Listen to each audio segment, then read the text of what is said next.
د دلبر وهم اغستی یما او زورور وهم نه خیر اغستی یما بس دا ویمه ښه راشده ښه ګلابه کیو ده سلامونه او احترامات قدرمنو افسر افغان ما د یوې بلې ناڅاپي ډالۍ په لاس نن راسره شاعران نشته دی دا ملګری انعام دا د امفل زده کړه کوونکی دی او اسرائیل صاحب خپل یو کلینک چلی اسرائیل نه دی اسرائیل دی جی او ما او راشد خان راشدو دا ماحول ډېر ښکلی دی راشده دا نور نه دی نور د دې نه مزه اخلو مونږ خو ټول عمر داسې ماحول ښایسته ښایسته کړی دی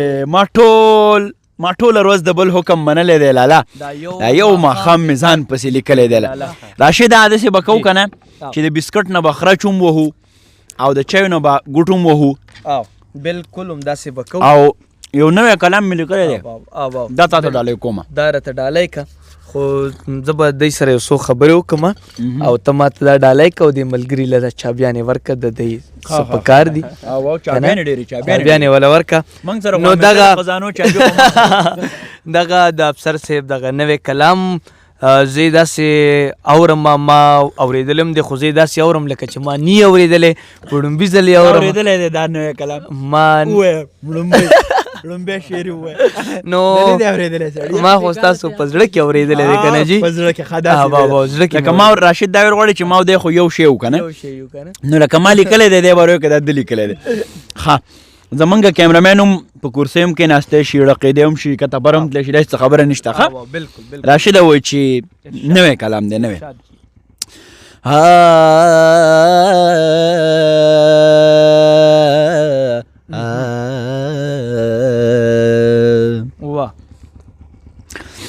او د دلبر وهم اغستی یما او د دلبر وهم اغستی یما جی زورور وهم اغستی یما جی زورور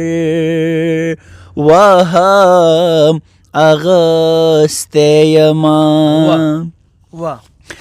نن میں په هیچا تسلی نه کیږي نن میں په هیچا تسلی نه کیږي نن څه کافر وهم اغستی یما جی زورور وهم اغستی یما ستا په وعدو د وخت نبضونه تم شي ستا په وعدو د وخت نبضونه تم شي د مازدیګر وهم اغستی یما جی زورور وهم اغستی یما شعر دی راشده چې ته هم د بر پښتون په غم لمبه شوې ته هم د بر پښتون په غم لمبه شوې او زه د لر وهم لر وهم اغستی یما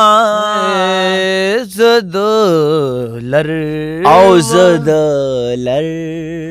وهم اغستی یما جی زورور وهم اغستی یما شعر دی پکې راشده چې څو پټ مخونه بیا باګرام ته راغله سوپټ مخونه بیا باګرام ته راغله د پېښور وهم اغستی یما چې زورور وهم اغستی یما مقته ده چې د افغان فکر د ښکلا تصور د افغان فکر د ښکلا تصور خو د افسر وهم اغستی یما خو د افسر وهم اغستی یما چې زورور وهم اغستی یما چې د دلبر وهم اغستی یما چې زورور